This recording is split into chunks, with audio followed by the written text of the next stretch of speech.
주여, 우리의 눈을 열어 주의 말씀에서 놀라운 것을 보게 하옵소서. 아멘. 37절부터 봅니다. 24장 37절. 노아의 때와 같이 인자의 임함도 그러하리라. 홍수전에 노아가 방주에 들어가던 날까지 사람들이 먹고 마시고 장가들고 시집가고 있으면서 홍수가 나서 그들을 다 멸하기까지 깨닫지 못하였으니 인자의 임함도 이와 같으리라. 그때에 두 사람이 밭에 있음에 한 사람은 데려가고 한 사람은 버려둠을 당할 것이요, 두 여자가 맷돌질을 하고 있음에 한 사람은 데려가고 한 사람은 버려둠을 당할 것이니라. 그러므로 깨어 있으라. 어느 날에 너희 주가 임할는지 너희가 알지 못함이니라. 너희도 아는 바니 만일 집주인이 도둑이 어느 시각에 올 줄 알았더라면 깨어 있어 그 집을 뚫지 못하게 하였으리라. 이러므로 너희도 준비하고 있으라. 생각하지 않은 때에 인자가 오리라. 충성되고 지혜 있는 종이 되어 주인에게 그 집 사람들을 맡아 때를 따라 양식을 나눠줄 자가 누구냐? 주인이 올 때에 그 종이 이렇게 하는 것을 보면 그 종이 복이 있으리로다. 내가 진실로 너희에게 이르노니 주인이 그의 모든 소유를 그에게 맡기리라.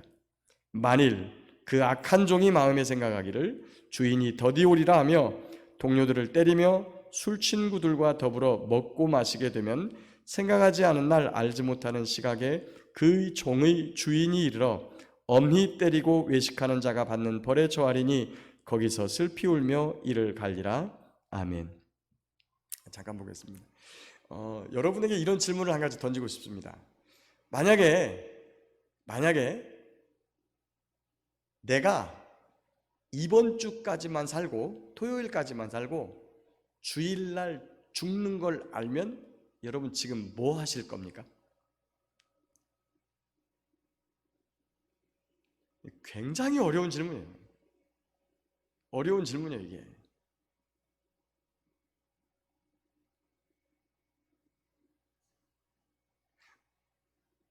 우리가 토요일날 죽는 걸 알아도 오늘 먹고 마시는 걸 해야 되고요.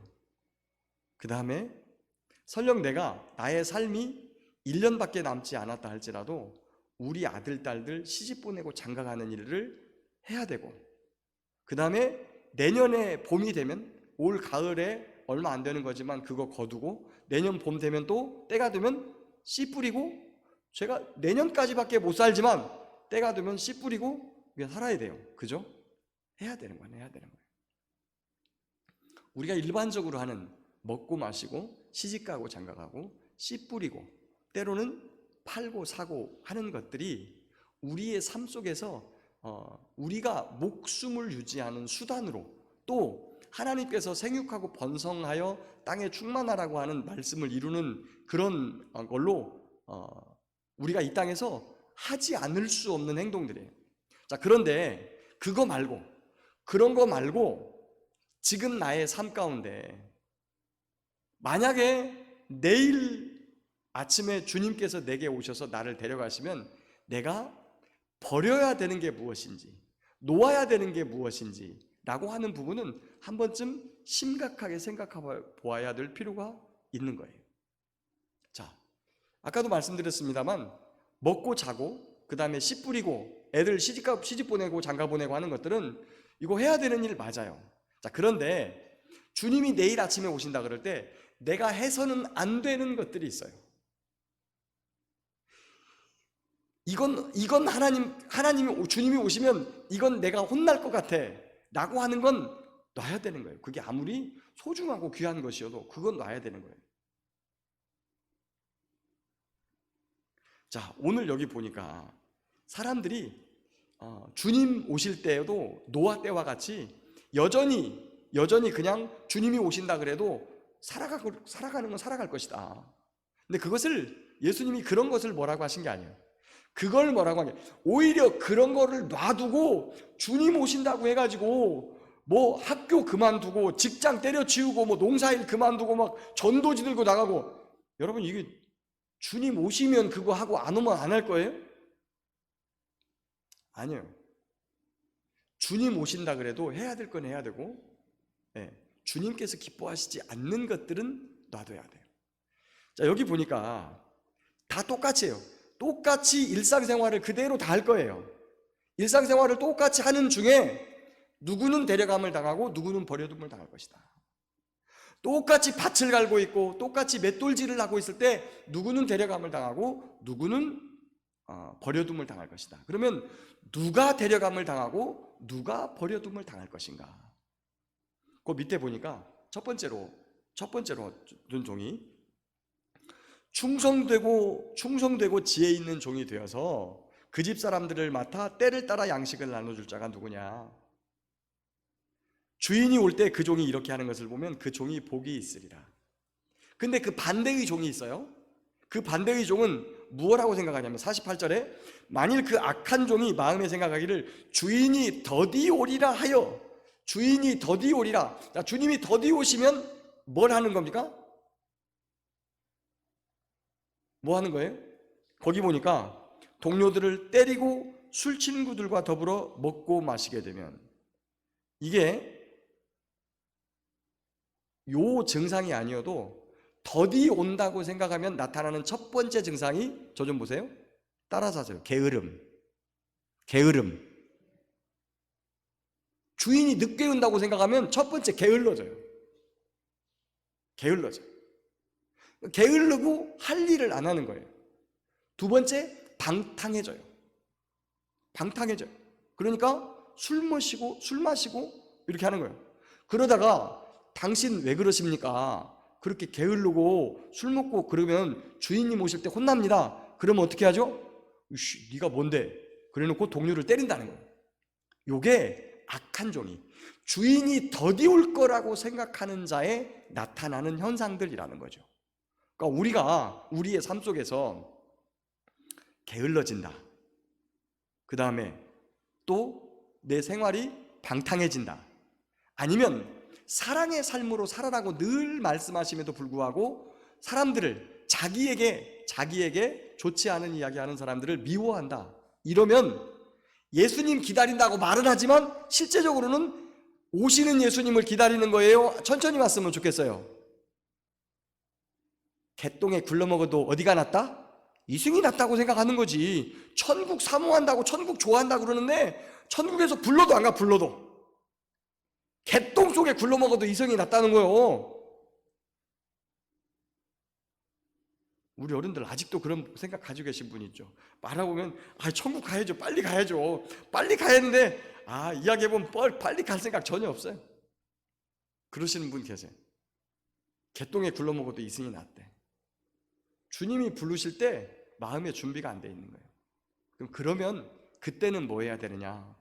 우리의 삶을 보면서 내가 다시 오실 주님, 그리고 재림하시는 주님을 안 믿고 있구나, 내가 천국을 안 믿고 있구나, 이렇게 생각하면 돼요. 천국을 믿고 다시 오시는 주님을 믿으면 게으르지 않아요, 방탕하지 않아요, 그 다음에 미워하고 다른 사람 때리지 않고 사랑합니다. 저와 여러분들은 이런 삶, 바로 이런 삶이 무슨 삶이냐? 44절에 준비하고 깨어있는 삶, 생각하지 않은 때에 인자가 올 것이므로 준비하고 깨어있는 삶이 바로 이런 삶이다. 자, 25장 넘어가 보겠습니다. 그때에 천국은 마치 등을 들고 신랑을 맞으러 나간 열 처녀와 같다 하리니 그 중에 5은 미련하고 5은 슬기 있는 자라. 미련한 자들은 등을 가지되 기름을 가지지 아니하고 슬기 있는 자들은 그릇에 기름을 담아 등과 함께 가져갔더니 신랑이 더디옴으로 다 졸며 잘새 밤중에 소리가 나되 보라 신랑이로다 맞으러 나오라 하매 이에 그 처녀들이 다 일어나 등을 준비할세 미련한 자들이 슬기 있는 자들에게 이르되 우리 등불이 꺼져가니 너희 기름을 좀 나눠달라 하거늘 슬기 있는 자들이 대답하여 이르되 우리와 너희가 쓰기에 다 부족할까 하노니 차라리 파는 자들에게 가서 너희 쓸 것을 사라 하니 그들이 사러 간 사이에 신랑이 오므로 준비하였던 자들은 함께 혼인잔치에 들어가고 문은 닫힌지라. 그 후에 남은 처녀들이 와서 이르되 주여 주여 우리에게 열어주소서. 대답하여 이르되 진실로 너희에게 이르노니 내가 너희를 알지 못하노라 하였느니라. 그런즉 깨어있으라. 너희는 그날과 그때를 알지 못하느니라.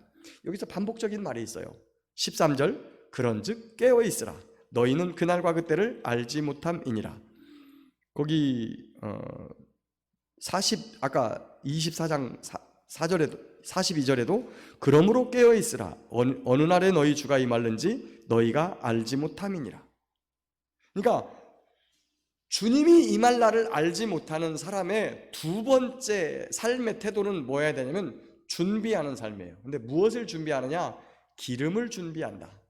여기에서 등과 기름이 있는데 이 등은 말씀이라고 보고요. 동상 말씀. 그다음에 기름은 무엇이라고 보느냐? 성령으로 봅니다. 성령.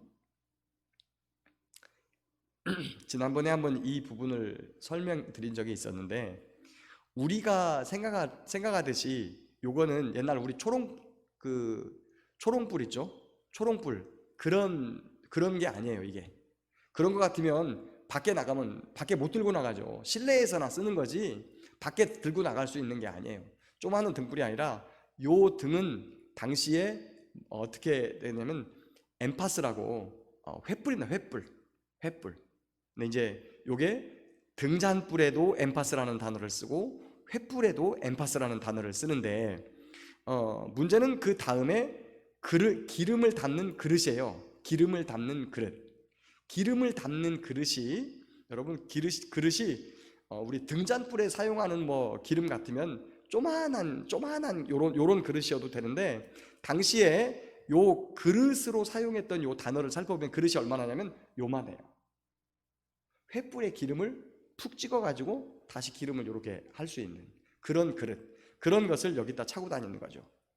자, 이 말씀을 왜 하냐면 어쨌거나 등잔이 이만하건 아니면 옛날에 우리 그 초롱불 키우듯이 요 반만 하건 뭐 그 유대지방에서 쓰이는 건 이 전과 그러니까 예수님 당시 때 쓰여진 건 이거보다 작습니다. 여기 위에 있는 요 정도밖에 안 돼요. 그 실내에서 쓰는 등잔이 요 정도밖에 안 됩니다. 우리 거 그 초롱불보다도 훨씬 작은 거예요.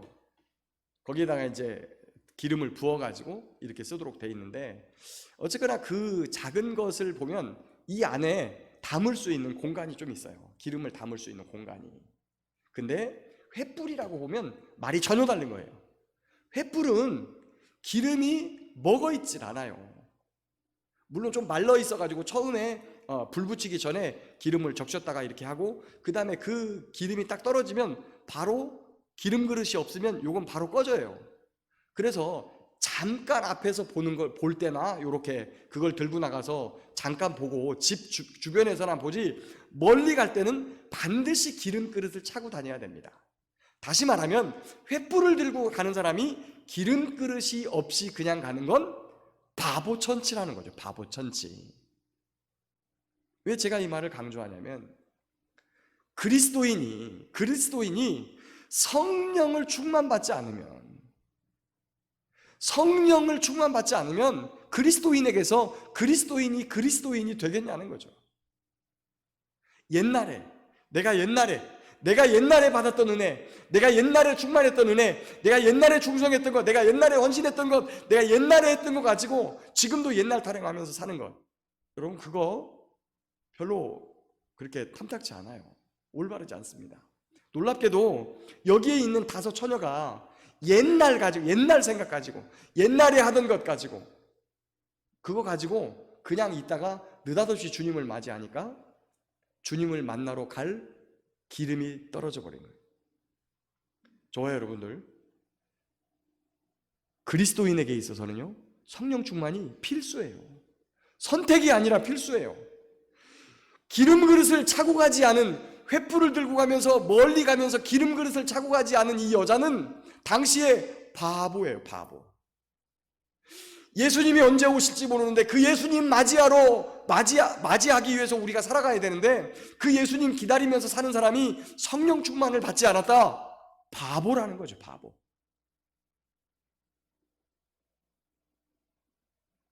내일 예수님이 오시면 지금 막 기도하고 주님 그동안에 지었던 모든 죄를 용서해 주시고 제가 지금부터는 그런 것들 안 하겠습니다 이렇게 하고 내일 오시는 주님 맞이할 수 있지만 그거 1번, 2번 한다고 해서 주님 바로 만날 수 있는 단계가 아니라 언제 오실지 모르는 주님을 맞이하기 위해서는 항상 성령 충만해 있어야 된다. 라고 하는 거죠. 그러면 성령 충만은 어떻게 받죠? 성경을 보니까 기도해야 된다라고 합니다. 기도해야 된다. 기도해야 성령 충만 받을 수 있다라고 우리에게 말씀하고 있습니다. 기도 열심히 해서 성령 충만 받는 저와 여러분들 되시길 축복합니다. 아멘. 세 번째 읽어보겠습니다. 14절. 또 어떤 사람이 타국에 갈 때 그 종들을 불러 자기 소유를 맡김과 같으니 각각 그 재능대로 한 사람에게는 금 5달란트를, 한 사람에게는 2달란트를, 한 사람에게는 1달란트를 주고 떠났더니 5달란트 받은 자는 바로 가서 그것으로 장사하여 또 5달란트를 남기고 2달란트 받은 자도 그같이 하여 또 2달란트를 남겼으되 1달란트 받은 자는 가서 땅을 파고 그 주인의 돈을 감추어 두었더니 오랜 후에 그 종들의 주인이 돌아와 그들과 결산할세 5달란트 받았던 자는 5달란트를 더 가지고 와서 이르되 주인이여 내게 5달란트를 주셨는데 보소서 내가 또 5달란트를 남겼나이다. 그 주인이 이르되 잘하였도다 착하고 충성된 종아 네가 적은 일에 충성하였음에 내가 많은 것을 네게 맡기리니 내 주인의 즐거움에 참여할지어다 하고 2달란트 받았던 자도 와서 이르되 주인이여 내게 2달란트를 주셨는데 보소서 내가 또 2달란트를 남겼나이다. 그 주인이 이르되 잘하였도다 착하고 충성된 종아 네가 적은 일에 충성하였음에 내가 많은 것을 네게 맡기리니 내 주인의 즐거움에 참여할지어다 하고 1달란트 받았던 자는 와서 이르되 주인이여 당신은 굳은 사람이라 심지 않은 데서 거두고 해치지 않은 데서 모으는 줄을 내가 알았으므로 두려워하여 나가서 당신의 달란트를 땅에 감추어 두었었나이다. 보소서 당신의 것을 가지셨나이다. 그 주인이 대답하여 이르되 악하고 게으른 종아 나는 심지 않은 데서 거두고 해치지 않은 데서 모으는 줄로 네가 알았느냐? 그러면 네가 마땅히 내 돈을 취리하는 자들에게나 맡겼다가 내가 돌아와서 내 원금과 이자를 받게 하였을 것이니라 하고 그에게서 그 1달란트를 빼앗아 10달란트 가진 자에게 주라. 무릇 있는 자는 받아 풍족하게 되고 없는 자는 그 있는 것까지 빼앗기리라. 이 무익한 종을 바깥 어두운 데로 내쫓으라. 거기서 슬피 울며 이를 갈리라 하니라. 아멘. 자, 여기서 달란트, 이게 이제 달란트라고 하는 이게 그 금을 재는 무게, 금의 무게를 재는 중량 단위인데요. 여기에서 어떤 단어가 발전돼서 나왔냐면 탤런트라고 하는 단어가, 우리가 방송에서 TV에서 나오는 연예인을 탤런트다 이렇게 하잖아요. 그 단어가 여기 달란트에서 나왔어요. 그래서 재능이 있는 사람 이런 그런 뜻으로 쓰여요. 그러면 이 달란트가 재능인가? 거기 보면 15절에 각각 그 재능대로 한 사람에게는 금 5달란트를 이랬어요. 그러니까 앞에 재능이라는 단어가 또 나와요. 그러니까 이 달란트는 재능과는 조금 거리가 있다고 봐야 되겠죠. 하나님께서 우리에게 맡겨주신 거예요. 맡겨주신 거. 그게 뭔지는 모르겠어요. 어떤 사람은 물론 재능으로 볼 수도 있고, 또 어떤 사람은 돈으로도 볼 수 있고, 어떤 사람은 시간으로도 볼 수 있다. 근데 이거를 보니까 남겼다고 하는 거 보니까 시간은 아닌 것 같아요. 시간은 모든 사람에게 똑같이 주어지죠. 똑같이 주어져요.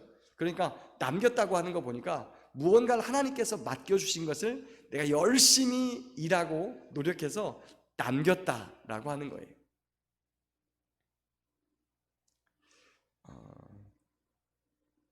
우리 장로님 오늘 저녁에 안 나오셨는데 장로님이 저한테 몇 번씩이나 그런 말씀을 하세요.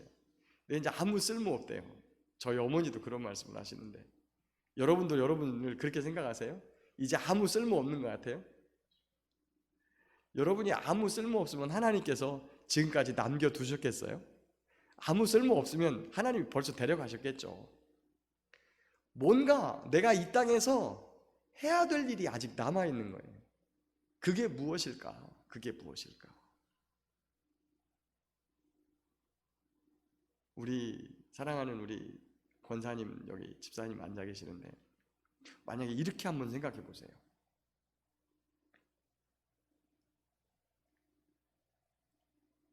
그런 장면은 안 나와요. 성경에 보면 지옥에서 천국을 바라보는 장면은 나오는데 천국에서 지옥을 바라보는 장면은 안 나와요. 희한하게. 왜 그러는지. 왜 그러는지는 모르겠지만 하나님 시선에는 보이지만, 그리고 우리에게 지옥이라는 존재를 알려주기도 하지만, 천상에서 지옥의 모습을 바라보는 장면은 없어요. 지옥에서 천국을 바라보는 장면은 있어요. 부자와 나사로 이야기 속에 보면 음부에 빠진 부자가 아브라함 품에 안긴 거지 나사로를 보거든요. 그러니까 너무 행복해 보이고 편안해 보이는 그런 모습을 봤어요. 그런데 그 천국에서 그쪽은 안 보여지는 것 같은 느낌이 좀 있어요. 근데 만약에 이렇게 생각해 보자고요.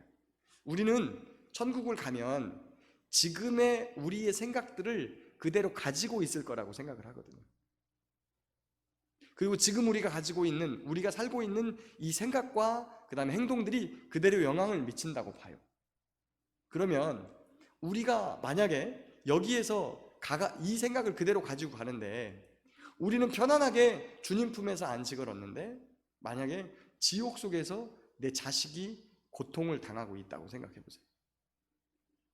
여러분, 교통사고 당한 정도가 아닙니다. 지옥에서 고통당하는 거예요. 지옥에서. 제가 얼마 전에 아주 젊은 아들을 그냥 졸지에 교통사고로 잃은 집사님한테 한번 갔었거든요. 근데 너무 낙심해 계시더라고요. 막 장례식장에서 계속 기절을 해가지고 장례식 절차가 제대로 진행도 안 될 정도로 그냥 까무러치고. 근데 그게 더 클까? 아니면 천국에 앉아서 지옥에서 고통나가는 자식을 보는 그 고통이 더 클까? 한 번쯤 이건 그냥 제 상상입니다. 천국에서 그런 장면 안 나와요. 지옥을 보면서 고통하는 장면은 없어요. 천국에 계신 분들이. 근데 그냥 한번 생각을 해보자고요. 만약에 그러면 천국이 천국이겠는가? 라고 하는 부분을 저와 여러분들이 염두에 둬야 돼요. 근데 이제 이런 부분은 나중에 하나님의 그 지극하신 영광과 그 거룩하심 앞에 가면 그런 부분들이 전혀 아무것도 아니라는 사실들을 알게 될 텐데, 어쨌거나 우리에게 맡겨주신 것들을 남겨야 돼요. 자식도 그 중에 하나입니다. 복음의 열매로 남겨야 돼요.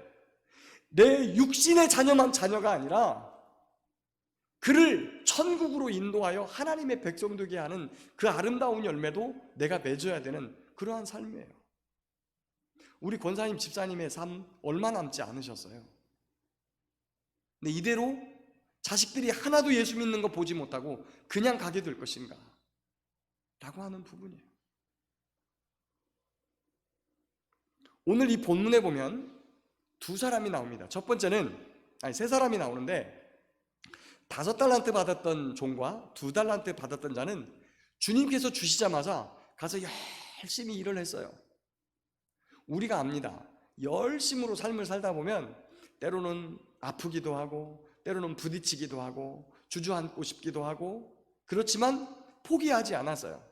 그래서 주인이 오실 때 제가 열심히 내게 주신 삶을 열심히 살아가지고 맡겨주신 것을 내가 이렇게 남겼습니다라고 내드렸어요. 주인께. 이분들은 알았어요. 이 아버지가, 이 주인이 무엇을 원하는지 아셨다는 거죠. 그런데 악한 종, 마지막 1달란트 받던 악한 종은 그 주인을 어떻게 생각했느냐? 24절에 보니까 주인이요, 당신은 굳은 사람이라. 당신 아주 못됐어요. 당신 못된 사람이에요. 심지 않은 데서 거두고 해치지 않은 데서 모으는 줄 내가 알았으므로. 아니, 우리 종들을 시켜가지고 당신이 그 이득을 취하려고 이거 가지고 벌어오라 그랬죠. 만약에 이거 잃어버리면 우리에게 그 책임 묻게 하시려고. 네, 그래서 땅속에 묻어놨다고 줬으니까 당신 거 받으세요. 이렇게 했다는 거예요. 주인을 아주 악한 사람으로 본다는 거죠. 그에게 그 주인이 하시는 말씀이 26절에 악하고 게으른 종아, 나는 심지 않은 데서 거두고 해치지 않은 데서 모으는 줄로 네가 알았느냐? 그러면 마땅히 내 돈을 취리하는 자들에게나 맡겼다가 돌아와서 내 원금과 이자를 받게 하였을 것이니라 하고 그 한 달란트를 뺏어서 10달란트 가진 자에게 주어버렸어요. 그리고 나서 30절에 보니까 이 무익한 종을 바깥 어두운 데로 내쫓으라. 거기서 슬피 울며 이를 갈리라. 놀랍게 이 세 명의 종은 다 주인의 명령과 그 다음에 다스림 속에 있었던 종들이에요. 근데 그 종들 중에 주인을 선하게 생각한 종들과 그 다음에 주인이 굉장히 무섭고 그 다음에 엄한 사람인 것이라고 오해했던 사람으로 이렇게 나누어집니다. 하나님께서 우리에게 맡겨주신 것들, 그 다음에 우리에게 주신 삶의 환경 속에서 맡겨주신 많은 것들이 있어요. 이거는 우리의 직장에서, 일터에서, 그 다음에 가정에서 우리의 삶 가운데서 많은 것들을 하나님께서 주셨어요. 그것들을 어떻게 할 것인가? 이 착하고 충성된 종처럼 작은, 여기 보면 거기 23절에 보면 그들에게 이 주인이 이렇게 말합니다. 21절과 23절에 그 주인이 이르되 잘하였도다 착하고 충성된 종아, 네가 적은 일에 충성하였음에 내가 많은 것을 내게 맡기리니 내 주인의 즐거움에 참여할지어다. 사실은 이 5달란트가 여러분 적은 게 아닙니다. 제가 지난번에 한번 말씀드렸죠. 이게 10달란트 정도 되면 22조 원 정도 돼요. 5달란트면 10조 원이 넘습니다. 10조 원. 어마어마한 돈이거든요. 근데 그것을 하나님께서는 적은 것이라고 생각한다는 거예요. 그러니까 하나님의 능력 안에서는 그게 별거 아닌 거죠. 근데 그 일을 주인님이 맡기셨으니까 그게 큰 일이건 작은 일이건 간에 내게 맡겨주신 일이라고 생각을 하고 충성을 다했다는 거예요. 저와 여러분들, 우리의 삶 속에서 주님께서 맡겨주신 일이 있습니다.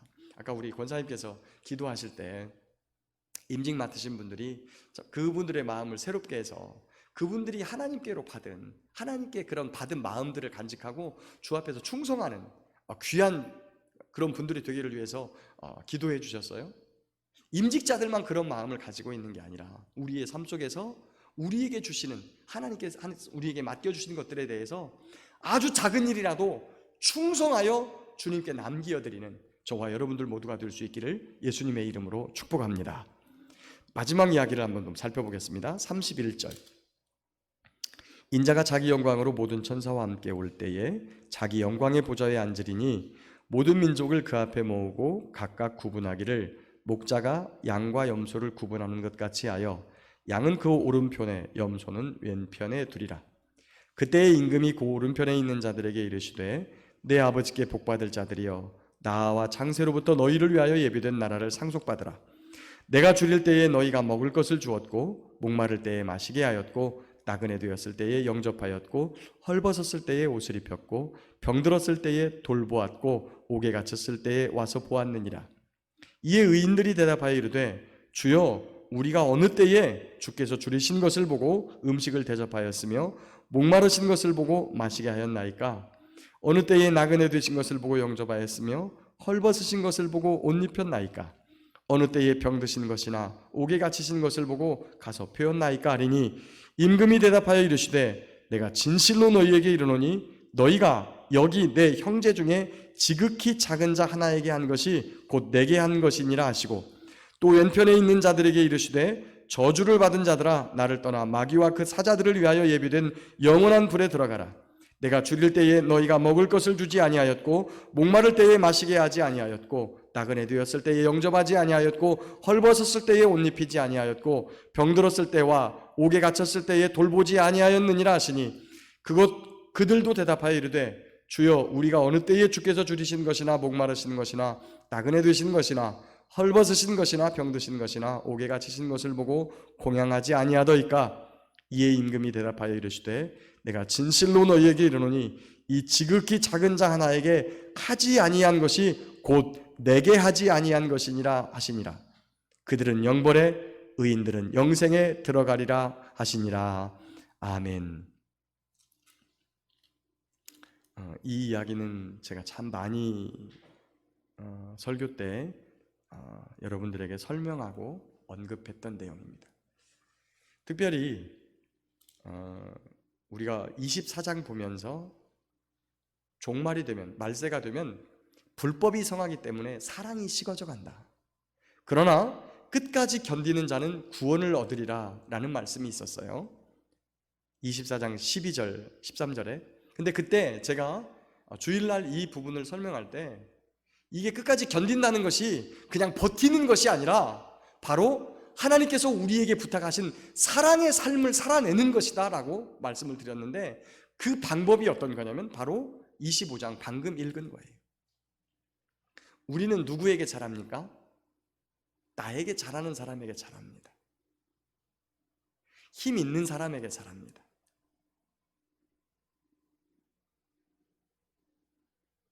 우리 인간은 그렇게 돼 있어요. 악인이라도 나에게 잘하는 사람은 그 사람 그렇게 나쁘지 않다고 생각을 하고, 의인일지라도 나에 대해서 꾸짖고 호통하고 내 죄를 지적하는 일들을 하게 되면 그 사람 나쁜 사람이다. 지는 뭐 얼마나 깨끗해서, 이렇게 생각한다는 거예요. 그게 아니라 하나님께서 우리에게 주신 말씀을 기준으로 사람을 대하고, 하나님께서 우리에게 부탁하신 삶의 가장 기본적인 원리인 사랑을 실천하는데, 누구에게 실천하냐면 소외되고, 그 다음에 힘없고 가난하고 헐벗고 굶주리고 갇히고 병든 자들을 찾아보아라 라고 말하는 겁니다. 제가 얼마 전에 어떤 좀 몸이 약해가지고 굉장히 힘들어 하시는 분을 한번 신방한 적이 있었어요.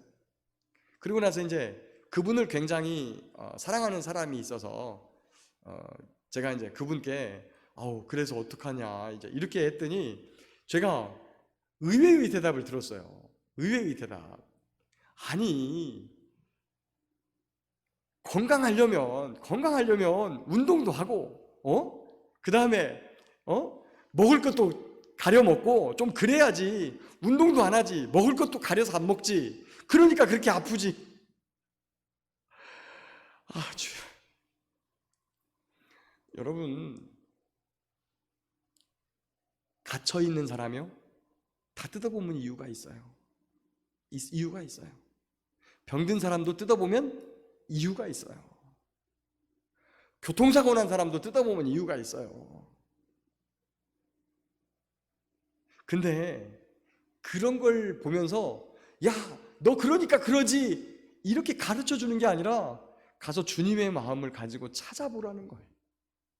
찾아가서 그런 말 하지 말고 위로하라는 거예요. 위로하고 힘을 내게 해주고. 우리가 빛과 소금이 뭡니까? 빛과 소금이 나를 드러내는 게 아니에요. 내가 세상에서 칭찬받는 게 아니란 말이에요. 저 빛은요, 지금 위에 공중에 빛이 있지만 빛이 있어서 너무 환하고 좋죠. 빛이 있어서 환하고 좋은 게 뭐예요? 사물을 다 구별할 수 있다는 거예요. 의자는 의자인 걸 알고, 화초는 화초인 걸 알고. 소금을 넣으면 짜서 좋은 게 아니고요, 소금을 적당히 치면 무 맛이 살아나고, 그 다음에 그 안에 호박 맛도, 평상시에 소금 안 넣으면 아무 맛도 없어요. 근데 호박 맛이 나거든요. 오이 맛도 찝찝한 맛 외에는 별것 없어요. 다른 것하고 거우 섞어 놓으면 구별이 잘 안 가죠. 근데 넣으면 향긋한 향이 나요. 이게 소금의 독특한 역할이라는 거죠. 가가지고 너 그러니까 건강하지 못하고, 너 그러니까 부도 났고, 너 그러니까 가난하고, 너 그러니까 사람들에게 따돌림 당하고, 이런 얘기 해주라는 게 아니라, 가서 상한 갈 때도 꺾지 않고 꺼져가는 심지도 끄지 아니하는 예수님처럼 따뜻한 말로 위로해주고, 아니면 조용히 손잡아주고 오는 거예요. 바로 욥의 세 친구가 욥을 위로하러 갔다가 일주일 동안이나 함께 금식하면서 울다가 나중에 욥을 정죄하죠. 결국에는 너 한번 생각해봐라. 똑바로 네가 잘못 안 했으면 하나님께서 그러겠느냐라고 하는데, 그렇게 하지 말라는 거예요.